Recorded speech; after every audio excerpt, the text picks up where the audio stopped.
Ano yung kaya lang? Ano yung kaya lang? Yung red flag. Yung kaya lang. Yun nga lang po, mabilis siya ma-turn off. Saan? Lalong-lalo na if dadalhin siya sa, yung mga unang dates nila sa fast food or sa mga tusok-tusok lang. Ay, maselan! Ay, mga street food. Ayaw ng mga tusok-tusok. Ayaw ng mga Sa fast first food. date po, Maselan. sa Mga first quick, date. quick, isaw. Ayaw mo ng tusok-tusok? Gusto niya fine dining. Gusto may Ayaw tusok-tusok. Kutsara, tinidor. Sa first date? Opo, sa first date Bakit? po. Anong difference ng masarap nagtusok-tusok sa yun, first date? Syempre po kasi pag first date, para mag-set po ng standards na Kahit fake? Standard. fake. Kahit fake?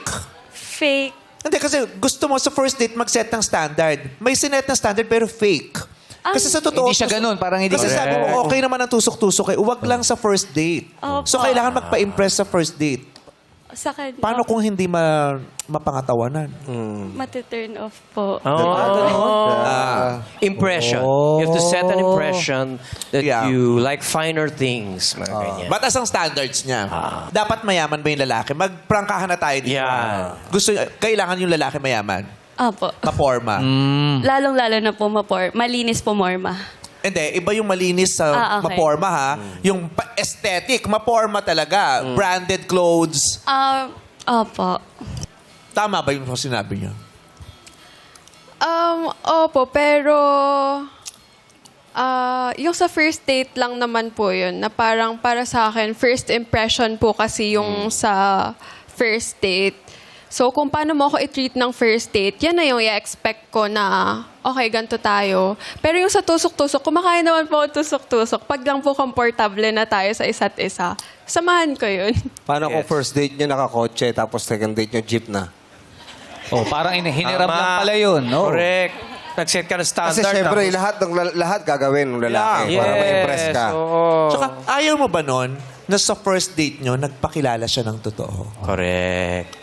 Ito lang ako tusok-tusok. Pero wala namang masama kung mataas ang standard mo dahil lalo na kung may pinanggagalingan tanging dahilan. Di ba? Kunyari, lumaki ko sa hirap, ayoko na. Di ba? Habang buong buhay ko, Diyos ko, Yes. hindi ako nakakain ng masarap. Gusto ko namang, di ba, maiangat ako sa ano. Oo. Di ba? Preference niya yun eh.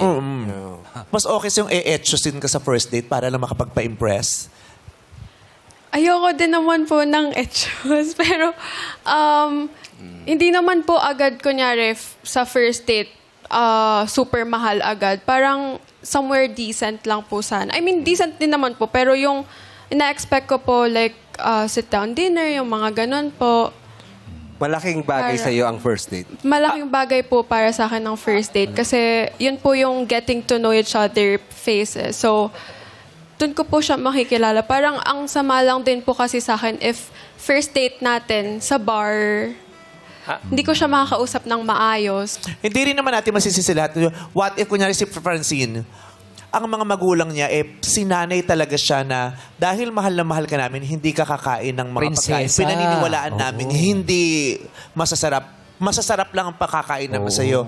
Women have the right to set and follow a high standard for themselves. 'Di ba? Ayaw din naman nilang. So, pwede nating sabihin ng, sobra naman to, bakit naman ganyan.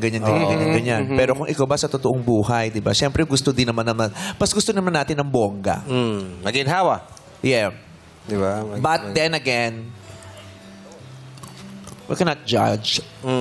Pero paano naman kung nagtusok-tusok kayo, pero sobra naman kayo nag-enjoy. Di ba? You enjoy each Nakilala other's mo company. talaga siya. Nagkakilala kayo. Oo, nakita mo, may naiwan doon, tapos tinusok mo, kinuha mo Hindi, yung pero naiwan. kasi parang gusto nila yung... May standard sila sa first date kasi importante sa kanila yun. Gusto nila yung usap, tapos Kilala kain ng yung bawat masarap. isa. So, Okay. kasi pang ano rin yun eh, pang my day, di ba? Yes po. Gusto nila yun May eh. privacy din, Gusto dalawa. nila bonggang experience. Hindi, yes po. Wala naman sigurong masama kung gusto nila bonggang Yeah. experience. First. Yes. Yes po. Gusto ko siyempre, first date, my day. Yeah. Di ba? Wala namang masama kung bongga yung pinagdalan sa'yo o payak yung pinagdalan sa'yo. Ang mahalaga, dapat real. Yeah. Walang pretensions. Huwag kang mag-pretend. Kasi mahirap panindigan din yan kung nagpapanggap kang maya-maya mo. Yeah.